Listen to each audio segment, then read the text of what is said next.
Excellency Mr. Ban Ki-moon, Secretary General of the United Nations, and Madam.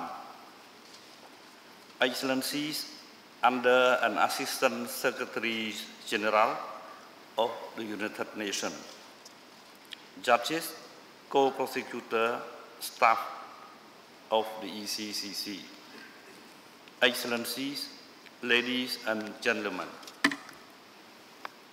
Today, I am honored to welcome Your Excellency, Secretary General and Madam, and distinguished members of your delegation on the visit to the ECCC.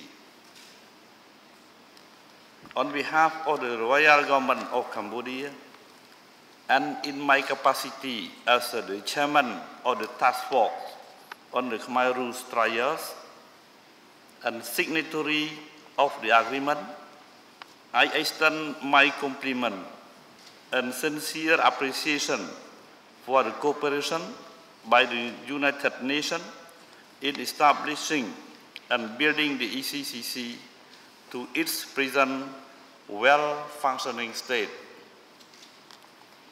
In 1997, the Cambodian government sought the help of the United Nations in bringing a long-delayed accountability for heinous crime committed in this country between 1975 and 1979. The United Nations responded positively to this request and began the process that has led us here today. A process that charted new ground in international justice and which has benefited from your continuing commitment during the nearly 4 years that you have held this august office. The ECCC began operation in early 2006 and in its initial year focused on operational and procedural issues before launching the first case in mid-2007. In the 3 years since then, the ECCC has made sound progress in addressing its workload. The trial in case 001 was widely welcomed, both nationally and internationally. The trial chamber, comprising 3 national and 2 international judges, found Kang Gek Yew, known as Duch, guilty of war crime and crime against humanity, and sentenced him to 35 years in prison.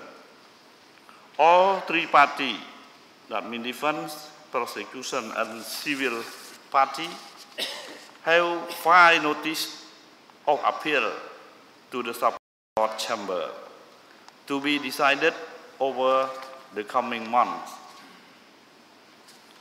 In the words of Senator John Kerry, this conviction is a milestone for Cambodia. The ECCC has proved beyond doubt its ability to conduct complex trials to international standards, and very importantly, it has affirmed that sufficient and significant capacity has been built within the Cambodian side of the ECCC. We need to seize this opportunity and make effort to integrate this knowledge and skills into the overall Cambodian legal and judicial structure. Experience in other courts around the world dealing with mass crime of this nature, in which the international community has been involved, show that it is by no means a foregone conclusion that knowledge and skill will be transferred. It is all too easy to devote all attention on the pressing demand and challenges of the judicial process in hand, without spending the time and resources needed to ensure a sound legacy. In Cambodia, we have a proverb: the boat departs, but the port remains. We need to ensure that the people of Cambodia fully understand what has taken place in this ECCC. Feel that justice has been done, and further that they reap ongoing benefit from the enhancement of our legal and judicial system. This was always an explicit objective for the ECCC, shared by both the royal government and the United Nations, and is one of the most important parts of the true and lasting legacy of the ECCC. Alongside this transfer of knowledge and capacity, the ECCC is currently planning other aspects of its legacy, such as ensuring that the court archive are kept in a secure place, which is now under construction, and are made accessible in different forms for the Cambodian people as well as international scholars and jurists.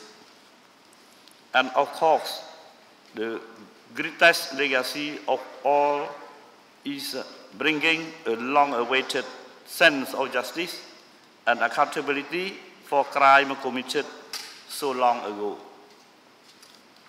Answer to case 002. The closing order was delivered last month, and the trial is expected to start next year. Case 002 is vastly more complex.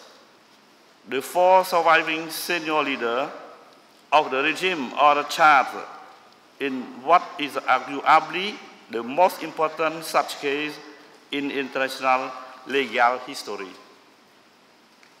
With these 2 cases,